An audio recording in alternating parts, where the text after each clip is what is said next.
60 ஆண்டுகளுக்கும் மேலாக இசை உலகில் முன்னணி பாடகியாக வலம் வந்த ஜானகி பாடல் பாடுவதிலிருந்து ஓய்வு பெற்றுள்ளதாக தகவல் வெளியாகி இருக்கிறது.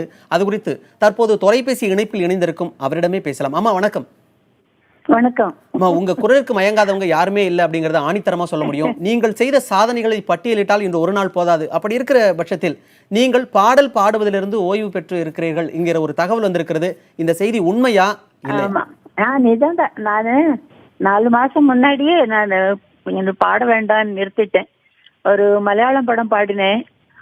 அதுக்கப்புறம் நான் திரும்பி பாடல. மலையாளம் படம் மிதுன் சொல்லி அவர் மியூசிக் டைரக்டர். அந்த பையன் ரொம்ப நல்லா மியூசிக் பண்ணியிருக்காரு. நல்ல சாங் தான் பாடினேன். அந்த நல்ல சாங்கோட நிறுத்தின ஒரு திருப்தி கூட எனக்கு. ஏன்னா நிறைய சாங்ஸ் வெரைட்டியா ஒவ்வொரு லாங்குவேஜ்லயும் நிறைய பாடிட்டேன். அது எனக்கு சினிமா ஃபீல்டு எனக்கு கம்ப்ளீட் திருப்தி, ஃபுல் சாட்டிஸ்ஃபேக்ஷன்.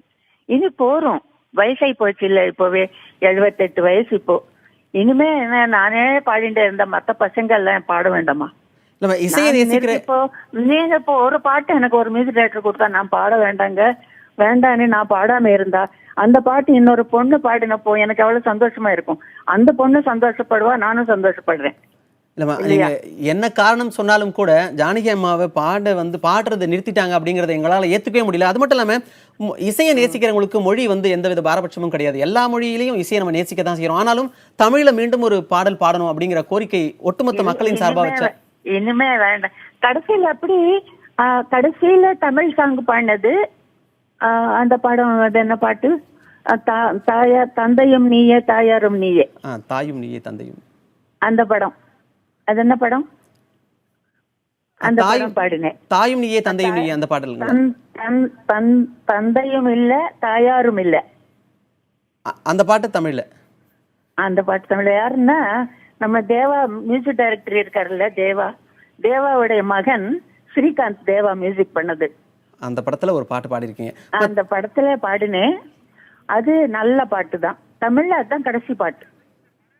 அதுக்கப்புறம் நான் மலையாளம் படம் பாடினேன். அதோட இப்போ வேண்டாம்னா கூட அவங்க ரொம்ப வற்புறுத்தினா சரின்னு பாடினேன், அவ்வளவுதான். இனிமே வேண்டாம்னு நினைச்சேங்க. இல்ல, இப்போ கடைசியா நீங்க மலையாள பாடல் தான் என்னுடைய கடைசி பாடல் அப்படின்னு முடிவு எடுத்திருக்கீங்க. இது நீங்க ஏற்கனவே திட்டமிட்டு இதோட நான் போதும் அப்படின்னு முடிச்சுக்கிட்டதுக்கான காரணம் இதுதான் அப்படின்னா? அது மலையாள படத்தோட இல்ல, அதுக்கப்புறம் யாரும் கேட்கல, நான் பாடல. இல்ல, இப்ப நிறுத்தினதுக்கு அப்புறம் நான் பாட வேண்டாம் நிறுத்தினதுக்கு அப்புறம் 5-6 பேர் கேட்டாங்க. இல்லங்க நான் ஸ்டாப் பண்ணிட்டேன், இன்னும் பாடுறது இல்லைன்னு சொல்லிட்டேன். நான் தீர்மானம் பண்ண அப்புறம் கேட்டாங்க, பாடல. நான் ஃபங்க்ஷன்ஸு கூட என்னை போக வேண்டாம்னு விட்டுட்டேங்க. எங்க ஸ்டேஜ் ப்ரோக்ராம்ஸ் அது கூட எதுவுமே இல்லை, எல்லாம் விட்டாச்சு. இன்னும் வீட்டிலே தான் நானே சமையல் பண்ணி சாப்பிடுவேன். ஆமா, நீங்க இது வரைக்கும் ஒட்டுமொத்தமா பாத்தீங்கன்னா ஒரு 48,000 பாடல்களை பாடியிருக்கீங்க.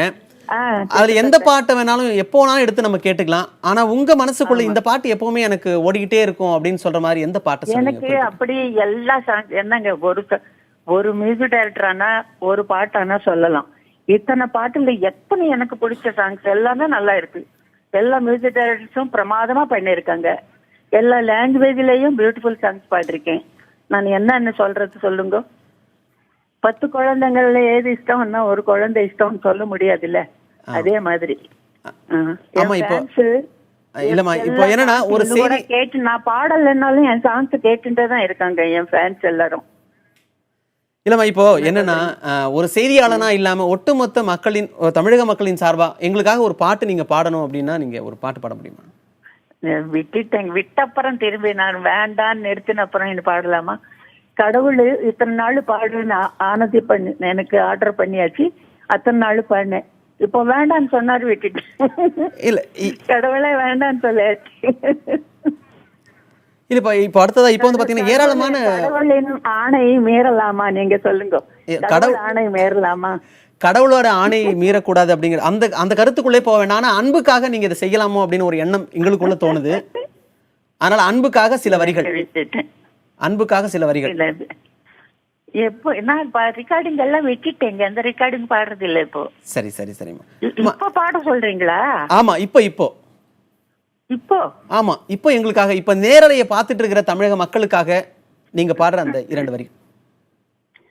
ஒரு சனம் தூங்கிருச்சு, ஊத காத்தும் அடிச்சிருச்சு, பாவி மனம்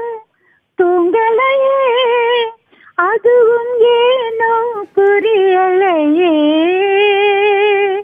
ஒரு சனம் தூங்கிருச்சு, ஊத காத்தும் அடிச்சிருச்சு, அவிமனம் தூங்கலையே, அதுவும் ஏனோ புரியலையே.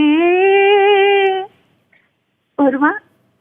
நீங்க போதுமான்னு கேட்டா போதும்னு சொல்ற, போதும் என்று சொல்லும் பெருந்தன்மை எங்களுக்கு எப்பவுமே கிடையாது. ஆனாலும் இந்த பாட்டு மட்டும் இல்ல, எல்லா பாட்டும் நீங்க பாடினது எப்பவுமே காலத்துக்கும் எங்க மனசுக்குள்ள இருந்துகிட்டே இருக்கும்.